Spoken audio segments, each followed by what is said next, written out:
12 വർഷക്കാലമാണ്. ആ 12 വർഷക്കാലം കഴിഞ്ഞ് ആ പൂന കരാറിന്റെ ആ കരാർ അസാധുവാകുന്നതായി പ്രഖ്യാപിച്ചുകൊണ്ട് ഡോക്ടർ BR അംബേദ്കർ എന്താ ചെയ്തത്? ഈ ഭരണഘടനയിൽ നമ്മളെ വേർതിരിച്ചു നിർത്തിയ, ജാതീയമായി വേർതിരിച്ചു നിർത്തിയ ഈ വിഭാഗങ്ങളെ ഒരു കമ്മ്യൂണിറ്റിയായി ഏകീകരിച്ചു എന്നുള്ളതാണ്. ആ കമ്മ്യൂണിറ്റിയായി ഏകീകരിച്ചതിന്റെ തന്ത്രം പിടികിട്ടിയത് ഇന്ന് BJP സർക്കാർ ഭരിക്കാൻ തുടങ്ങിയപ്പോഴാണ്. അവർക്കതിനെ മുന്നേ പിടികിട്ടി. ഈ കമ്മ്യൂണിറ്റി ഇന്ന് ഇവിടെ കുറവനും പറയാനും അതേപോലെയുള്ള ആളിനും അതേപോലെ പട്ടിക വിഭാഗത്തിലുള്ള നിരവധി ആൾക്കാർ, പട്ടികജാതി പട്ടികവർഗ വിഭാഗത്തിലുള്ള നിരവധി ആൾക്കാരുണ്ട്. പക്ഷെ ഇതേ പേരിലല്ല വടക്കേ ഇന്ത്യയിൽ അറിയപ്പെടുന്നത്. പക്ഷേ പട്ടികജാതി പട്ടികവർഗം എന്ന് പറഞ്ഞാൽ കന്യാകുമാരി തൊട്ട് കാശ്മീർ വരെയുള്ള ജനത ഒന്നിക്കുന്നു. ഇപ്പോഴും അത് ആർക്ക് സഹിക്കുന്നില്ല? സവർണ നേതൃത്വത്തിന് സഹിക്കുന്നില്ല. അതുകൊണ്ട് ആദ്യം അവർ എന്താ ചെയ്തത്? ഇപ്പൊ നമുക്കറിയാം, പ്രൊമോട്ടർമാരൊക്കെ വെച്ചിട്ട് നമ്മുടെ പഞ്ചായത്ത്, ത്രിതല പഞ്ചായത്ത് സംവിധാനത്തിലൂടെ നിരവധി പദ്ധതികളൊക്കെ ആവിഷ്കരിക്കുന്നുണ്ട്. അവിടെ അവരാദ്യം ചെയ്തതെന്താ? ഈ പട്ടികജാതി പട്ടികവർഗം എന്ന് പറയുന്ന രണ്ടിനെയും രണ്ടാക്കി, 2 ഡിപ്പാർട്ട്മെന്റ് ആക്കി. അതിനുശേഷം കഴിഞ്ഞ മന്ത്രിസഭ വന്നു കഴിഞ്ഞപ്പോൾ 2 ഡിപ്പാർട്ട്മെന്റിന് 2 മന്ത്രിമാരെ കൊടുത്തു. അങ്ങനെ 2ആക്കാൻ ശ്രമിച്ചു. 2ആക്കിയെങ്കിൽ പോലും അത് ഔദ്യോഗികമായി ഭരണതലത്തിൽ മാത്രം നിലനിൽക്കുന്നതാണ്. നമ്മുടെ ജനതയുടെ ഇടയിൽ, ദ്രാവിഡ ജനതയുടെ ഇടയിൽ പട്ടികജാതി പട്ടികവർഗം എന്ന് പറയുന്ന വികാരം ഇന്നും നിലനിൽക്കുന്നു എന്നുള്ളത് ബ്രാഹ്മണിസത്തിൽ അധിഷ്ഠിതമായ സവർണർ ഭരിക്കുന്ന ഈ രാജ്യത്ത് അവർക്ക് എപ്പോഴും അലോസരം സൃഷ്ടിച്ചുകൊണ്ടിരിക്കുകയാണ്. അതുകൊണ്ട് അവർ അടുത്ത തന്ത്രം വഹിക്കുകയാണ്. സാമ്പത്തിക സംവരണം.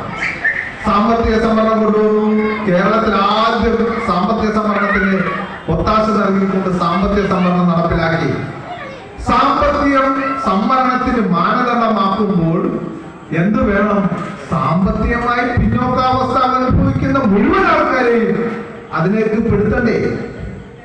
അതാണ് ശരിയെങ്കിൽ, അവർ അതിനാണ് വാദിക്കുന്നതെങ്കിൽ ഈ കമ്മ്യൂണിസ്റ്റ് പ്രസ്ഥാനം എന്തുകൊണ്ട് സാമ്പത്തികമായി പിന്നോക്കാവസ്ഥയെ തെരഞ്ഞെടുക്കുന്നത് സവർണറിൽ മാത്രമാക്കി? അങ്ങനെ കേരളത്തിൽ സവർണ സംവരണം 10% കൊണ്ടുവന്നു കഴിഞ്ഞപ്പോൾ കേന്ദ്രത്തിൽ അടുത്ത പദ്ധതി കൊണ്ടുവന്നു. എന്താണ് ഇപ്പൊ നമ്മുടെ MLA ആശ മാഡം പറഞ്ഞത്? എന്തുവാ? നമുക്ക് ക്രീമി ലെയർ ഏർപ്പെടുത്താൻ പോവുക. ക്രീമി ലെയർ എന്താ? നമ്മുടെ സഹോദരങ്ങളെ തമ്മിലടിപ്പിക്കുവാൻ, ചിഹ്ന ഭിന്നമാക്കുവാൻ അടുത്ത ആശയം കൊണ്ടുവരിക. ക്രീമി ലെയർ എന്ന് പറഞ്ഞാൽ എന്താ? ഏതെങ്കിലും തരത്തിന്റെ സ്വന്തം പ്രയത്നം അനുസരിച്ചാണെങ്കിലും കുറച്ച് നേട്ടവും മേന്മയും ഉണ്ടാക്കിയ, സാമ്പത്തിക മേന്മ ഉണ്ടാക്കിയ ആൾക്കാരെ പട്ടികജാതി ലിസ്റ്റിൽ നിന്ന് മാറ്റുന്നു. അപ്പൊ എന്താ സംഭവം? ഇവിടെ സംവരണത്തിന്റെ മാനദണ്ഡം തന്നെ മാറ്റി നിർത്തപ്പെടുകയാണ്. മാനദണ്ഡം എന്താണ്? ഈ സാമൂഹ്യ വ്യവസ്ഥിതിയിൽ നമ്മളെ അകറ്റി നിർത്തുന്ന ഘടകത്തിനെതിരെയുള്ള പോരാട്ടത്തിന്റെ ഭാഗമാണ് എന്ത്? സംവരണം. സംവരണം നിർത്തലാക്കണമെങ്കിൽ 10 വർഷത്തേക്കാണ് സംവരണം അനുവദിച്ചത്. 10 വർഷത്തേക്ക് നിജപ്പെടുത്താനുള്ള കാരണം എന്തായിരുന്നു? അന്ന് കോൺഗ്രസ് പറഞ്ഞത്, ഡോക്ടർ BR അംബേദ്കർ പറയുന്ന ഈ സംവരണ തത്വം ഇവിടെ നടപ്പിലാക്കേണ്ടി വരുന്ന സാഹചര്യം ഈ സമൂഹത്തിലെ ഉച്ചനീചത്വങ്ങളുണ്ട്, ഐക്യം കൽപ്പിച്ച് മാറ്റി നിർത്തപ്പെടുന്നു, പല രീതിയിലും ഈ വിഭാഗത്തെ മാറ്റി നിർത്തപ്പെടുന്നു എന്നുള്ള അവകാശവാദമാണെങ്കിൽ വെറും 10 വർഷം കൊണ്ട് ഞങ്ങൾ ആ മാറ്റി നിർത്തൽ ഇല്ലാതാക്കും എന്ന് അവകാശപ്പെട്ടവരാണ് കോൺഗ്രസ്സുകാർ. അങ്ങനെയാണ് 10 വർഷത്തേക്ക് ഈ സംവരണം തീരുമാനിച്ചത്. 10 വർഷം കഴിഞ്ഞു. ഇത് 1950-ലാണ് ഇന്ത്യൻ ഭരണഘടന നിലവിൽ വരുന്നത്. ഇപ്പോ 74 വർഷം കഴിഞ്ഞിട്ടും എന്ത് സംഭവിച്ചില്ല? ജാതീയമായ വേർതിരിവ് ഇവിടെ ഒന്നുകൂടി കൂടി വരുന്നതല്ലാതെ അത് ഇല്ലാതാക്കാൻ കഴിഞ്ഞിട്ടില്ല. അപ്പോ ജാതീയമായ വേർതിരിവ് ഇല്ലാതാക്കുക എന്നുള്ളത് അസാധ്യമായി നിലനിൽക്കാനുള്ള കാരണം സവർണരുടെ താല്പര്യമാണ്.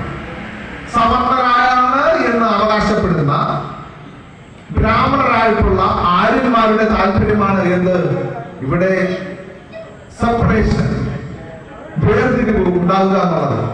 വേർതിരിവിന്റെ ഭാഗമായി നമ്മുടെ പോലീസ് ഉദ്യോഗസ്ഥന്മാർ തന്നെ ആത്മഹത്യ ചെയ്തു. നമ്മുടെ IG അടക്കമുള്ള, അതുപോലെ തന്നെ വിദ്യാർത്ഥികൾ, എത്രയോ പേര്, രോഹിത് വെമുലയുടെ കാര്യം MLA തന്നെ സൂചിപ്പിച്ചു, ആത്മഹത്യ ചെയ്യുകയാണ്. ജാതീയമായ പീഡനങ്ങൾ.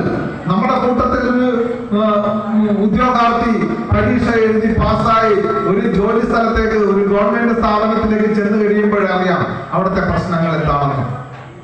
ആ രീതിയിൽ രൂഢമൂലമായിരിക്കുന്ന ഇന്ത്യൻ സാമൂഹ്യ വ്യവസ്ഥിതി ഒന്നുകൂടി അരിശിതമാക്കുവാനായിട്ട് സവർണർ നേതൃത്വം കൊടുക്കുന്ന BJP സർക്കാർ, NDA സർക്കാർ ഇന്ന് ഗൂഢതന്ത്രം മെനയുകയാണ്. കാരണം എന്താ? ഭൂരിപക്ഷ ജനതയായ ദ്രാവിഡ ജനത ഉയർന്ന് വന്നുകാൻ ഇവിടെ ഇല്ലാതാകുന്നത് ആര്യന്മാരുടെ അല്ലെങ്കിൽ ബ്രാഹ്മണരുടെ ആധിപത്യമാണെന്ന് തിരിച്ചറിയുന്നവരാണ് അവർ. എന്താ പറയുക, ഹിന്ദുമതം, ഈ ബ്രാഹ്മണ മതത്തിന്റെ മറ്റൊരു പേരാണ് ഹിന്ദുമതം. അത് പലർക്കും അറിയില്ല. അവർ അടക്കി വെച്ചിരിക്കുകയാണ്. പലരും പല കാര്യങ്ങളും മറച്ചു വെച്ചിട്ട് ചില കാര്യങ്ങൾ മാത്രം നമ്മളെ പറഞ്ഞ് ബോധ്യപ്പെടുത്തി അവർ മുന്നോട്ട് പോവുകയാണ്. നമ്മളോട് പറയുന്നത് എന്താണ്? നിങ്ങളും ഹിന്ദുക്കളാണ് എന്നാണ്. യഥാർത്ഥത്തിൽ ബ്രാഹ്മണ മതത്തിന്റെ മാറ്റിയിട്ട പേരാണ് ഹിന്ദുമതം.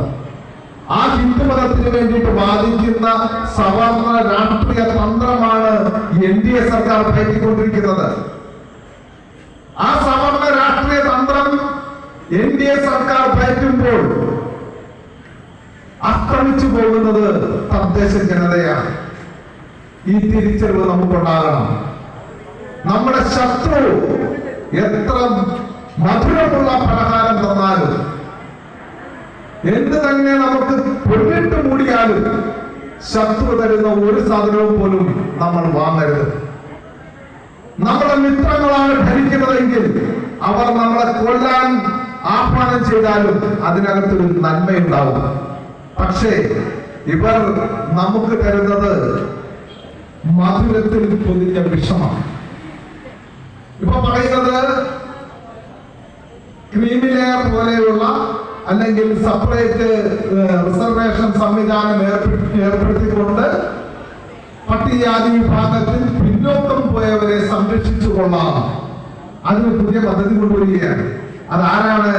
സുപ്രീം കോടതിയിലെ അവന്റെ ഏറാമൂളികളായിട്ടിരിക്കുന്ന ഈ സുപ്രീം കോടതി ജഡ്ജിമാരടക്കം വിഭാവന ചെയ്ത പുതിയ ഒരു കാരക്ക, എന്താ പറയുന്ന കൈപ്പക്ക നമ്മുടെ മുന്നിലേക്ക് ചക്കര പൊതിഞ്ഞ് എറിഞ്ഞു തരികയാണ്. ചില മണ്ടന്മാരായിട്ടുള്ള നമ്മുടെ ഇടയിൽ നിന്ന് വരുന്ന അത് ശരിയല്ലേ എന്ന് പറഞ്ഞുകൊണ്ട് സപ്പോർട്ടും ചെയ്യുന്നുണ്ട്. ഫലത്തിൽ എന്താണ് സംഭവിക്കാൻ പോകുന്നത്? കഥയിൽ പറയുന്ന, മറ്റവരുടെ കഥയിൽ തന്നെ പറയുന്ന, നമുക്ക് താല്പര്യമില്ല എങ്കിൽ പിന്നെ ഞാനത് ബോധ്യപ്പെടുത്തുന്നതിന് വേണ്ടി ഞാൻ ആ കഥ പറയുകയാണ്. ഭസ്മാസുരന് വരം കൊടുത്ത കഥ. ഭസ്മാസുരന് വരം കൊടുത്തത് എന്താ? താങ്കൾ തൊടുന്നതെല്ലാം ഭസ്മമാവും. അവസാനം സംഭവിച്ചത് എന്താ? ആ ഭസ്മാസുരൻ തന്നെ ഭസ്മമാകുന്ന അവസ്ഥയാണ് ഉണ്ടായത്. അതുപോലെ ഇവർ നമുക്ക് വെച്ച് നീട്ടുന്ന ഈ പ്രത്യേക സംവരണം, അല്ലെങ്കിൽ നമ്മളുടെ ഇടയിൽ പിന്നോക്കം പോയവരെ ഞങ്ങൾ ഉദ്ധരിച്ചു കൊള്ളാമെന്ന് പറഞ്ഞുകൊണ്ട് നമ്മുടെ മുന്നിലേക്ക് വെക്കുന്ന ഈ കായ നമ്മളെ ഇല്ലായ്മ ചെയ്യുന്നതിനാണ് എന്ന് തിരിച്ചറിഞ്ഞില്ല എങ്കിൽ നമ്മുടെ കുട്ടികൾ അടക്കം മുന്നോട്ട് പോകാൻ പറ്റാത്ത ഒരു ജീവിത സാഹചര്യമാണ് ഇവിടെ വരാൻ പോകുന്നത്. ഞാൻ മറ്റൊരു കാര്യം കൂടി സൂചിപ്പിച്ചുകൊണ്ട് ഞാൻ എന്റെ ഇന്നത്തെ പ്രസംഗം ഞാൻ അവസാനിപ്പിച്ചുകൊള്ളാം. വേറൊന്നുമല്ല, നമ്മളുടെ ഇടയിൽ നിന്ന് ജയിച്ചു വന്ന നമ്മുടെ പ്രിയ സഹോദരി ആശാ മാഡത്തിനെ പോലെയുള്ള നിരവധി അനവധി ആൾക്കാർ, ജനപ്രതിനിധികൾ നമ്മളുടെ ഇടയിൽ നിന്ന് ജയിച്ച് പല പാർട്ടികളിൽ നിന്ന് പോയിട്ടുണ്ട്. ആ പാർട്ടികൾ നിലവിലുള്ള NDA, LDF, UDF പാർട്ടികളുടെ അല്ലെ മുന്നണികളുടെ പ്രതിനിധികളാണ്. ആ പ്രതിനിധിയിൽ ഒരാൾ വന്നിട്ട് പറയുകയാണ്, നിങ്ങൾ സംഘടിക്കണമെന്ന് പറയുകയാണ്. നമ്മൾ സംഘടിക്കണം. അപ്പൊ അവർക്ക് എന്തില്ല, അവരെ തീരുമാനമെടുക്കുന്ന കാര്യങ്ങളിൽ ഇടപെടുവാനുള്ള ശേഷി അവർക്കില്ല.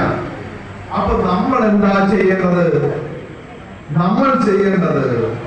നമ്മൾ ഇത്രയും കാലം ചെയ്തുകൊണ്ടിരുന്ന സംഘടനാ പ്രവർത്തനങ്ങൾ, ആ സംഘടനാ പ്രവർത്തനങ്ങളിൽ നിന്ന് മാറി രാഷ്ട്രീയം പൂർണ്ണമായി മാറണമെന്ന് ഞാൻ പറയുന്നില്ല. ആ സംഘടന നിലനിർത്തിക്കൊണ്ട് തന്നെ ആ സംഘടനയിൽ തന്നെ രാഷ്ട്രീയ ചിന്താഗതി ഉയർത്തിക്കൊണ്ടുകൊണ്ട് രാഷ്ട്രീയ പാർട്ടികൾ ഉണ്ടാക്കൂ. യാശാമാണ് പറഞ്ഞതുപോലെ ഈ സംഘടനകളെല്ലാം രാഷ്ട്രീയ പാർട്ടിയായി മാറുകയാണെങ്കിൽ ഒരു മുന്നണിയായി നമുക്ക് ഒന്നിക്കാനുള്ള സ്പേസ് ഉണ്ട്. ഞാൻ നേരത്തെ പറഞ്ഞത് സംഘടനകൾക്ക് യോജിക്കാൻ പറ്റില്ല. കാരണം എന്താ, ജാതിയിൽ അധിഷ്ഠിതമായ ചിന്താഗതി മനസ്സിൽ കൊണ്ടു നടന്നുകൊണ്ടാണ് ആ സംഘടന ഉണ്ടാക്കിയിരിക്കുന്നത് എന്നുള്ളത് കൊണ്ട് തന്നെ നമുക്ക് സംഘടന എല്ലാം കൂടി ഒന്നിപ്പിക്കാൻ സാധിക്കില്ല. ഈ സംഘടനകളെല്ലാം രാഷ്ട്രീയ ചിന്താഗതിയോടുകൂടി വരികയാണെങ്കിൽ നമുക്ക് ഒരു മുന്നണിയായി യോജിച്ചു. ഇന്ന് NDA എന്ന് പറയുന്നത് 600 ജില്ലാ പാർട്ടികൾ ചേർന്നതാണ് NDA. അതുപോലെ തന്നെ 300 ജില്ലാ പാർട്ടികൾ ചേർന്നതാണ്. മഹാത്മാ അയ്യങ്കാളി ചിന്തിച്ചത് എന്താണ്? എന്റെ പ്രതിനിധികൾ, എന്റെ ജനതയുടെ പ്രതിനിധികൾ ശ്രീമൂലം പ്രജാസഭയിൽ ഉണ്ടാകാനായിട്ട് അവർക്ക് സമ്പത്തില്ല, അവരൊരു ജാതി മേൽക്കോയ്മയുള്ളവരല്ല, അവർ 10 പശുവിന്റെ ഉടമകളല്ല, സമ്പന്നരല്ല. അപ്പോൾ അവർക്ക് നിസ്സാരമായി പ്രജാസഭയിൽ എത്തുവാനായിട്ട് ഒന്നേലൊരു അവസരമേ ഉള്ളൂ. എന്ത് ചെയ്യണം? വിദ്യാസമ്പന്നരാകണം. 10 BA-ക്കാരുണ്ടായാൽ എന്റെ പ്രതിനിധികൾ പ്രജാസഭയിൽ അംഗത്വമുണ്ടാകും. അന്ന് രാജഭരണമാണ് നടക്കുന്നത്. ആ പ്രജാസഭയിൽ അംഗത്വം ലഭിക്കുന്നതിന് വേണ്ടിയാണ് അദ്ദേഹം പറയുന്നത്, എന്റെ ജനതയുടെ ഇടയിൽ നിന്ന് 10 BA-ക്കാരുണ്ടാകണമെന്ന് ആവശ്യപ്പെട്ടത്. അത് രാഷ്ട്രീയമാണ്. അതുപോലെ തന്നെ നമ്മുടെ സഭാരാജ്യത്തിന് വേണ്ടി പറയുന്നതും രാഷ്ട്രീയമാണ്. നമ്മുടെ ആശാ MLA-യുടെ വാക്കുകളിൽ നിന്ന് നമുക്ക് മനസ്സിലാവും, അവര് ഇവിടുത്തെ ഇടതുപക്ഷ ജനാധിപത്യ മുന്നണിയുടെ പ്രതിനിധിയാണ്. സഭാരാജ്യത്തിനുവേണ്ടിയുടെ ആശയങ്ങൾ മുന്നോട്ട് പോകാതിരുന്നത് എന്തുകൊണ്ടാണ്? നമ്മൾ ചിന്തിക്കണം. ആദ്യ സമയത്ത് സഭാരാജ്യത്തിനുവേണ്ടി അടക്കമുള്ള നമ്മുടെ നേതാക്കന്മാർ രാഷ്ട്രീയപരമായ മുന്നേറ്റം സാധ്യമാകുന്നതിന് വേണ്ടിയുള്ള പ്രവർത്തനങ്ങൾ മുന്നോട്ട് വെച്ചപ്പോൾ നമ്മുടെ ആൾക്കാർ ഏറ്റവും കൂടുതൽ ഉണ്ടായിരുന്നത് മാർക്സിസ്റ്റ് പാർട്ടിയിലാണ്. മാർക്സിസ്റ്റ് പാർട്ടിക്കാർ എന്താ പറഞ്ഞത്? അധികാര ദുർമോഹം പാടില്ല, പാർലമെന്ററി വ്യാമോഹം പാടില്ല. ഇതൊക്കെ പറഞ്ഞു പഠിപ്പിച്ചത് ആരാ? നമ്മളുടെ ആൾക്കാരെയാ പറഞ്ഞു പഠിപ്പിച്ചത്. പാർലമെന്ററി വ്യാമോഹം പാടില്ലെന്ന, അധികാര ദുർമോഹം പാടില്ലെന്ന. എന്താ ഈ അധികാര ദുർമോഹം? ഈ പാർട്ടിക്കാരുടെ പ്രതിനിധികൾ എല്ലാവരും തമ്മിലടിച്ച സീറ്റ് വാങ്ങുന്നത്. അവർക്ക് ദുർമോഹമാകാം, നമുക്ക് പാടില്ല. അവർക്ക് പാർലമെന്ററി വ്യാമോഹം ആകാം, നമുക്കാകില്ല. ഞാൻ പറയുന്നത് നമ്മുടെ ജനതയുടെ ഇടയിൽ അധികാര ദുർമോഹമാണെങ്കിൽ ദുർമോഹം അത് വേണം എന്നാണ് ഞാൻ പറയുന്നത്. അതുപോലെ തന്നെ പാർലമെന്ററി വ്യാമോഹമാണ് നിങ്ങൾ പറയുന്നതെങ്കിൽ ആ വ്യാമോഹം നമുക്കും വേണം, നമ്മുടെ കുട്ടികൾക്കും വേണമെന്നാണ് ഞാൻ പറയുന്നത്. അതുപോലെ നമ്മളെ ഇഞ്ചിഞ്ചായി പിന്നോട്ടടിപ്പിച്ച നിരവധി അനവധി കാര്യങ്ങൾ മാർക്സിസ്റ്റ് പാർട്ടി അടക്കമുള്ള, കോൺഗ്രസ് പാർട്ടി അടക്കമുള്ള, BJP അടക്കമുള്ള പാർട്ടികളിൽ നിന്ന് നമ്മുടെ ആൾക്കാരുടെ തലയിലേക്ക് മെസ്സേജുകൾ കൊടുത്തുകൊണ്ടിരിക്കുകയാണ്. ഇന്നും വാട്സപ്പിലൂടെ നമ്മുടെ ഗുരുക്കന്മാരെ വിമർശിക്കാൻ പഠിപ്പിച്ചുകൊണ്ടിരിക്കുകയാണ്. എന്തിനാണ്? ഗുരുക്കന്മാരുടെ പാത പിന്തുടരാതിരിക്കുവാൻ. പല വാട്സപ്പ് ഗ്രൂപ്പുകളിലും ഇതുണ്ട്. അതുപോലെ തന്നെ നമ്മുടെ ആശയങ്ങളെ വക്രീകരിച്ചുകൊണ്ടിരിക്കുകയാണ്. സഭാരാജ്യത്തിന് മേലിയുടെ ആശയങ്ങളെ വക്രീകരിച്ച നിരവധി കാര്യങ്ങൾ എന്റെ ചെവിയിൽ കേട്ടിട്ടുണ്ട്. പക്ഷേ അതിനൊക്കെ മറുപടികൾ പറയാനുള്ള സാഹചര്യം എനിക്കുണ്ടായില്ല. പക്ഷേ ഇനി നമ്മൾ പറഞ്ഞേ പറ്റൂ.